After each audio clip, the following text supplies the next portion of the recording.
Welcome back to city news. పరిమితికి మించి ప్రయాణికులను ఆటోలో ఎక్కించరాదని ఆర్టీఓ రాఘవరావు ఆటో డ్రైవర్లకు సూచించారు. ఆటోలో పరిమితికి మించి ప్రయాణికులను ఎక్కిస్తే చర్యలు ఉంటాయని తెలిపారు. అదేవిధంగా ఎక్కడ పడితే అక్కడ ఆటోలను నిలిపి ట్రాఫిక్ మరియు ప్రజలకు ఇబ్బంది కలిగిస్తున్నారని, అటువంటి వారిపై కూడా చర్యలు ఉంటాయని హెచ్చరించారు. ముఖ్యంగా ఆటో వెనుక డోర్ ఓపెన్ చేసి ప్రయాణికులను ఎక్కించరాదని, ప్రయాణికులు కూడా ఆటో వెనుక డోర్ పై ప్రయాణం చేయరాదని సూచించారు. ఆటో వాళ్ళు కూడా ఎక్కడ పడితే అక్కడ, అంటే రోడ్డు పక్కనే మనకి ఈ పెదరావూరు నుంచి నందివెలుగు రోడ్లో, ఆ రోడ్లో బస్ స్టాండ్ దగ్గర కూడా ఎక్కడ పడితే అక్కడ ఆపేస్తున్నారు. ఎక్కడ పడితే రోడ్డుకి మధ్యలో పెడుతున్నారు, రోడ్డుకి వేరే వాహనాలు వెళ్లకుండా. కాబట్టి వాళ్ళు కూడా పార్కింగ్, అనాథరైజ్డ్ పార్కింగ్ చేయకుండా ఎక్కడైతే వారికి పార్కింగ్ ఇచ్చారో అక్కడే ఆపవలసిందిగా మనం చేస్తున్నాం. అలాగే ఆటో ఓనర్స్కి, డ్రైవర్స్కి ముఖ్య విజ్ఞప్తి ఏంటంటే వెనక డోరు తీయబాకండి, బ్యాక్ డోరు ఓపెన్ చేయొద్దు. ముఖ్యంగా ఆటో డ్రైవర్స్, ఓనర్స్, అలాగే ప్రయాణికులకు విజ్ఞప్తి ఏంటంటే ఎవరు కూడా ఆటో బ్యాక్ డోర్ ఓపెన్ చేస్తే ఆటో బ్యాక్ సైడ్ కూర్చోవద్దని ముఖ్యంగా ప్రయాణికులకు విజ్ఞప్తి చేస్తున్నాం. రక్తాన్ని పసుపుతో నింపుకున్న కార్యకర్తలకు, నాయకులకు అభివందనమని టీడీపీ నాయకులు డాక్టర్ పెమ్మసాని చంద్రశేఖర్ అన్నారు. తెనాలి నియోజకవర్గం తెలుగుదేశం పార్టీ ఆత్మీయ పరిచయ సమావేశ కార్యక్రమం స్థానిక ఎన్వీఆర్ కళ్యాణ మండపంలో మంగళవారం జరిగింది. కార్యక్రమంలో ముందుగా ఎన్టీఆర్ విగ్రహానికి పెమ్మసాని, ఆలపాటి పూలమాలలు వేసి కార్యక్రమాన్ని ప్రారంభించారు. ఈ సందర్భంగా డాక్టర్ పెమ్మసాని మాట్లాడుతూ కార్యకర్తల కోసం నిరంతరం పాటుపడ్డ అతి తక్కువ మంది నాయకులు ఆలపాటి ఒకరని అన్నారు. తన వైపు నుండి ఆలపాటికి ఎప్పుడైనా ఎలాంటి సహాయానికైనా సిద్ధంగా ఉంటానన్నారు. నియోజకవర్గంలో ముఖ్యంగా టీడీపీ మహిళల గురించి మాట్లాడాలంటే వైసీపీ వాళ్ళు ఎన్ని రకాలుగా వేధించినా మహిళా కార్యకర్తలు టీడీపీ తరఫున నిరంతరం పోరాడుతూనే ఉన్నారన్నారు. అమర్ రాజా వంటి ఫ్యాక్టరీ ఎన్నో వేల మంది అన్నం పెడుతుందని తెలిసినా ఆ ఫ్యాక్టరీ రాష్ట్రం నుండి వెళ్లిపోయే వరకు జగన్ నిద్రపోలేదని చెప్పారు. హైదరాబాద్ నుండి విజయవాడకు ప్రశాంతంగా ప్రయాణించగలం, కానీ విజయవాడ నుండి తెనాలి రావాలంటే నరకప్రాయమేనన్నారు. నారా లోకేష్ ఏదైతే అనుకుంటారో అదే చేస్తారని, మంగళగిరిలో ఆయన పడే కష్టం చాలా మందికి తెలియకపోవచ్చు, కానీ ఆయన ఒక గొప్ప నాయకత్వ లక్షణాలున్న నాయకుడని పెమ్మసాని ఈ సందర్భంగా స్పష్టం చేశారు. టీడీపీ కష్టకాలంలో ఉన్న సమయంలో పవన్ కళ్యాణ్ రోడ్డుపైకి వచ్చి చేయందించిన విధానం ఎన్నడూ మర్చిపోలేనిదని, అది గుర్తుంచుకొని కార్యకర్తలందరూ ఏ ఒక్క ఓటు కూడా మిస్ అవ్వకుండా 100% ఓట్లు పడేలా పనిచేయాలని కోరారు. తాను ఏదైనా ఒక కార్యక్రమాన్ని మొదలు పెడితే పూర్తి చేయకుండా వదిలిపెట్టడం తనకు తెలియదని ఒక ప్రశ్నకు సమాధానంగా చెప్పారు. నేను చాలా ఏరియాలో చూస్తూ ఉంటాను సామాజిక సమీకరణలు ఇవన్నీ ఎలా ఉంటాయనేది. వారు ఈ ప్రాంతంలో ప్రతి ఒక్కరిని, ప్రతి సామాజిక వర్గాన్ని కలుపుకొని ముందుకు వెళ్ళి సొంత డబ్బులతో ఖర్చు పెట్టి, మీరు చూశారు 365 రోజులు అన్నగారి సినిమాలు వేయటం అంటే దానికి ఎంతో కృషి ఉంటుంది. ఒక్కొక్కసారి ఎంతమంది చేయాలనుకున్నా కూడా అది చేయలేరు. సినిమాలు వేయటమే కాదు, ప్రతి నెల పెద్దవాళ్ళని తీసుకురావటం, వాళ్ళకి సన్మానాలు చేయటం, ఇలా ఎన్నో కార్యక్రమాలు చేస్తూ తెలుగుదేశం పార్టీని నిరంతరం ప్రజలకు దగ్గర చేస్తూ వారు వన్ సైడ్ ఉండేలాగా తెనాలి నియోజకవర్గాన్ని తీర్చినటువంటి గొప్ప బలమైన నాయకులు మన రాజా గారు. అయితే దురదృష్టవశాత్తు ఈ రోజున పొత్తులో ఈ సీటు రాకపోవటం అనేది చాలా బాధాకరం. నా నుంచి రాజా గారికి ఎప్పుడు పరిపూర్ణమైనటువంటి సహకారం ఉంటుందని మీ అందరికీ తెలియజేస్తున్నాను. నేనన్నా ఈ కార్యక్రమానికి ఎంత ఖర్చు అవుతుందో నేను ఇస్తాను అంటే, చిచ్చి అలాంటి వద్దు అని చెప్పారు. ఇలాంటి కార్యకర్తలు ఉన్నటువంటి ప్రాంతాలు అతి తక్కువ అని నేను ఈరోజు మీకు అందరికీ తెలియజేసుకుంటున్నాను. నేను ఇన్ని కార్యక్రమాలు చూశాను, ఎక్కడ ఇంతమంది మహిళా కార్యకర్తలు ఉన్నటువంటి నియోజకవర్గం లేదు. అదేవిధంగా ఇక్కడ ఉన్నటువంటి మహిళా కార్యకర్తల్లో ఉన్నటువంటి పౌరుషం చాలా తక్కువ ప్లేసుల్లో ఉంటుంది. వాళ్ళు ఫేస్బుక్లో, సోషల్ మీడియాలో ఎంత వేధించినా కూడా వీళ్ళు పడేటువంటి పోరాటం మీ అందరికీ వందనాలు. ఎలక్షన్ అయిపోయినాక కూడా, నేను పోటీ చేయకపోయినా కూడా వచ్చి వాటన్నిటికీ మోటార్లు బిగించి, అదేవిధంగా 3-4 వాటర్ ట్యాంకర్లు ఈ రోజు కూడా లాస్ట్ 10 సంవత్సరాల నుంచి తిరుగుతూ ఉంటాయి. అంటే ఇది ఎందుకు చెప్తున్నాను అంటే, నేను ఒక కార్యక్రమాన్ని ఆరంభిస్తే ఎంత అడ్డంకులు ఎదురైనా, ఎన్ని అవమానాలు ఎదురైనా దాన్ని మాత్రం వదలను అని చెప్పడానికి చెప్తా ఉన్నాను. కానీ జగన్మోహన్ రెడ్డి గారు ఈ రోజున ఆయనకి వీటి విలువ తెలియదు. 15-16 వేల మంది ఎంప్లాయీస్ ఈరోజు అక్కడ వర్క్ చేస్తున్నారు. వాళ్ళందరి గురించి ఆలోచించకుండా కొన్ని వేల కోట్ల రూపాయల ట్యాక్సులు కడుతున్నారు గవర్నమెంట్కి. అవి ఆలోచించకుండా కేవలం దాన్ని బలహీనతగా చూసుకొని వారిని వేధించి ఆయన ఇప్పుడు గెలిచే అవకాశం ఉన్నా కూడా గెలవనీయకుండా ఈరోజు రాష్ట్రం నుంచి పంపించే పరిస్థితి తీసుకొచ్చారు. ఇలాంటివన్నీ చూడలేక, అదేవిధంగా మీరు చంద్రబాబు నాయుడు గారిని చూశారు. మరి చంద్రబాబు నాయుడు గారు లేకపోతే ఈరోజు ఆంధ్ర రాష్ట్రం కానీ తెలంగాణ రాష్ట్రం కానీ ఏ విధంగా ఉండేదో మీ అందరికీ తెలుసు. మన ఇండియాలో ఇన్ని రాష్ట్రాలు అంటే ఒక హైదరాబాదే ఇంత అద్భుతంగా ఎందుకు ఉంది? అది ఎవరి వల్ల అయింది? చంద్రబాబు నాయుడు గారి వల్ల.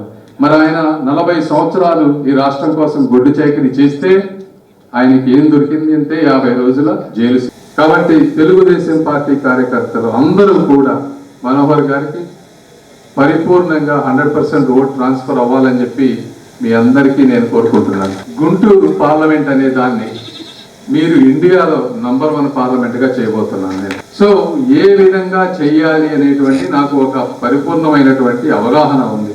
అనంతరం నియోజకవర్గ మాజీ ఎమ్మెల్యే ఆలపాటి రాజేంద్ర ప్రసాద్ మాట్లాడుతూ అన్ని దానాల కంటే విద్యాదానం గొప్పదని నమ్మిన వ్యక్తి డాక్టర్ పెమ్మసాని అని కొనియాడారు. నేడు అమెరికాకు వెళ్లి వైద్య విద్య అభ్యసించాలనుకునే ప్రతి విద్యార్థికి డాక్టర్ పెమ్మసాని జర్నల్ ఎంతగానో ఉపయోగపడుతుందని, ఒకరికొకరు అండగా నిలబడ్డ పెమ్మసాని సోదరులు త్వరలో ప్రజలకు కూడా అండగా ఉంటామని ఉమ్మడి భరోసా ఇస్తూ ముందుకు వస్తున్నారన్నారు.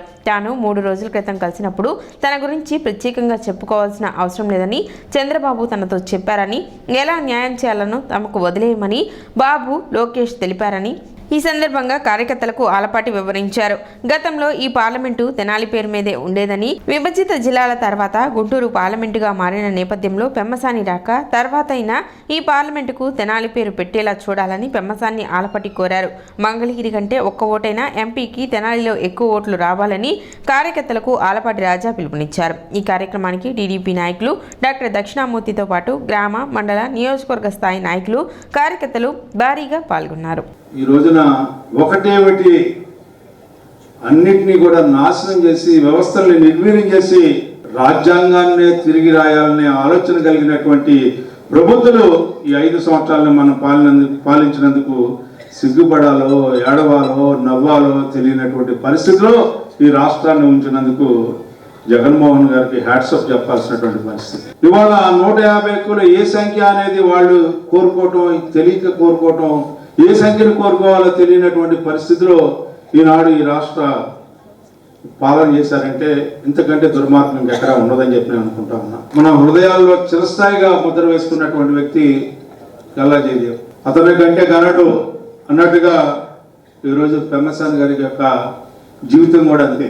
దాదాపు 10 లక్షల మంది ప్రతి సంవత్సరం కూడా ఆయన ఏదైతే ఆ క్వశ్చన్ డెవలప్ చేశాడో ఆ క్వశ్చన్స్ చూడకుండా ఇంకొక బుక్ కోసమో, ఇంకొక రిఫరెన్స్ బుక్ లాగా ఈ రోజున ప్రపంచానికి, ఒక ఆంధ్ర రాష్ట్రానికి కాదు, ఒక భారతదేశానికి కాదు, లేకపోతే ఒక ఆసియా ఖండానికి కాదు, ప్రపంచ దేశాలన్నిటికీ కూడా ఎవరైతే వైద్యం విద్యార్థులు ఉన్నారో వాళ్ళు యుఎస్ఎంఎల్ఈ ఎగ్జామ్ రాయాలో వాళ్ళందరూ కూడా ఈ రోజున తన యొక్క పుస్తకాన్ని చూడకుండా, దాంట్లో ఉన్న క్వశ్చన్స్ చూసుకోకుండా, రిఫరెన్స్ చేయకుండా ఎగ్జామ్కి వెళ్ళినటువంటి ఘనతను సాధించాడు ఒక భారతీయుడు, ఒక ఆంధ్రుడు, ఒక తెలుగువాడు, ఒక బుర్రిపాలెం పుల్లాడు అంటే ఇంతకంటే ఘనత ఏదైనా ఉందా అని చెప్పి అడుగుతా ఉన్నా.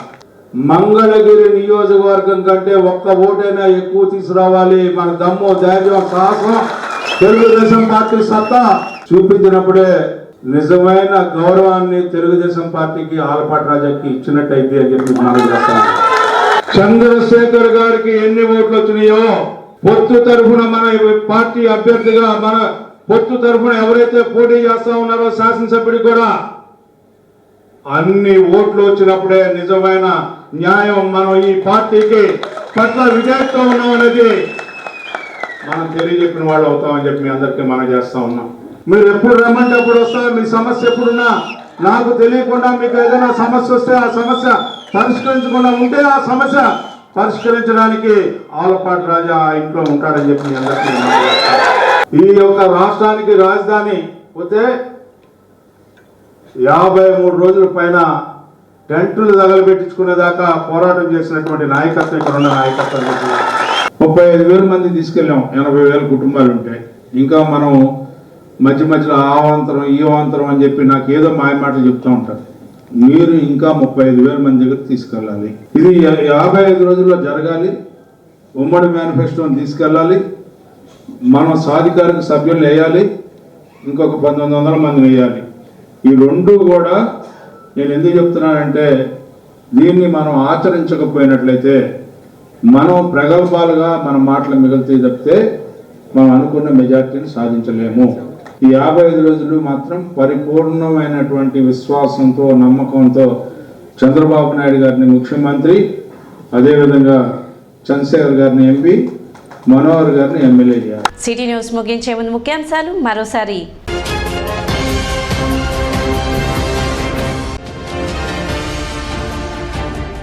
దుగ్గిరాల కోల్డ్ స్టోరేజ్ అగ్ని ప్రమాద ఘటనపై న్యాయం చేయాలని కోరుతూ మార్చి 3వ తేదీ నుండి రిలే దీక్షలు చేపట్టనున్న పసుపు రైతులు.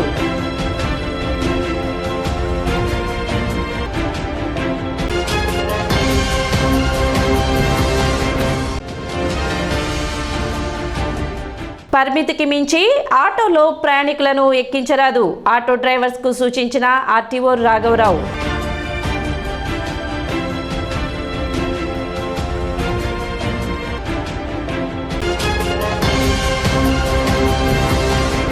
సిటీ న్యూస్ ఇంతటితో సమాప్తం. నమస్కారం.